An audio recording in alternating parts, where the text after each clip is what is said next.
నమస్తే welcome to our channel. ఆంధ్రప్రదేశ్లో ఎన్నికలు ముగిసిన తర్వాత వైసీపీ పరిస్థితి దారుణంగా తయారైంది।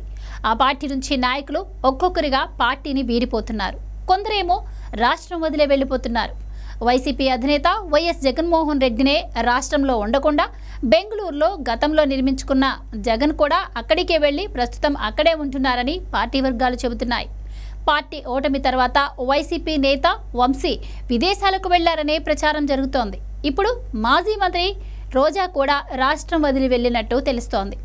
రాష్ట్రం నుంచి అక్రమంగా తమిళనాడుకు మైనింగ్ మట్టిని లారీల్లో నింపి పంపిస్తే సీజ్ చేస్తామని వైసీపీ నాయకులకు నగరి ఎమ్మెల్యే గాలి భానుప్రకాష్ హెచ్చరించారు।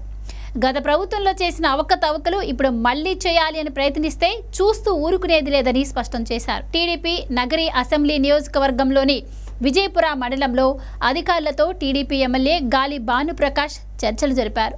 గత ప్రభుత్వంలో ఓ ప్రాంతంలో క్వారీ నిర్వహించడానికి ప్రభుత్వం దగ్గర అనుమతి తీసుకొని తర్వాత మరో ప్రాంతంలో క్వారీ నిర్వహిస్తున్నారని ఎమ్మెల్యే ఆరోపించారు। అలాంటి అక్రమ క్వారీలు వెంటనే మూసివేయాలని, లేదంటే అధికారులు వచ్చి సీజ్ చేస్తారని వైసీపీ నాయకులను హెచ్చరించారు। గత వైసీపీ ప్రభుత్వంలో విజయపుర మండలంతో పాటు నగరిలోని అనేక ప్రాంతాల్లో అక్రమంగా కొండలు తవ్వేసి ఆ గ్రావెల్ మట్టిని సేకరించి ఆ మట్టిని అక్రమంగా తమిళనాడుకు తరలించారని నగరి ఎమ్మెల్యే భానుప్రకాష్ ఆరోపించారు। అలాంటి అక్రమ క్వారీల గురించి నివేదిక తయారు చేసి ఇవ్వాలని అధికారులను ఆదేశించారు ఎమ్మెల్యే। గత వైసీపీ ప్రభుత్వంలో అప్పటి మంత్రి ఆర్కే రోజా అండ చూసుకొని అక్రమంగా కొండలు తవ్వేసి ఆ మట్టిని లారీల్లో తమిళనాడుకు తరలించారని, ఇక ముందు తమిళనాడుకు అక్రమంగా మట్టిని తరలిస్తే చట్టపరంగా చర్యలు తీసుకుంటామని ఎమ్మెల్యే హెచ్చరించారు। ఇక ముందు ఇలాంటి ఆటలు సాగువన్నారు।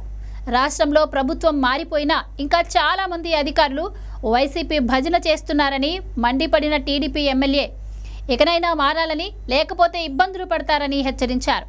మాజీ మంత్రి రోజా ప్రస్తుతం జిల్లాలో లేకుండా తన చెన్నైకి వెళ్లినట్టు తెలుస్తోంది। పార్టీ అధికారంలో లేకపోవడంతో పాటు ఇక్కడ ఉన్న పార్టీ కార్యక్రమాలు చేసే అవకాశం కూడా లేదు కాబట్టి ఇక్కడ ఉండి ఉపయోగం లేదనే ఉద్దేశంతో మాజీ మంత్రి రోజా చెన్నైకి వెళ్లినట్టు తెలుస్తోంది।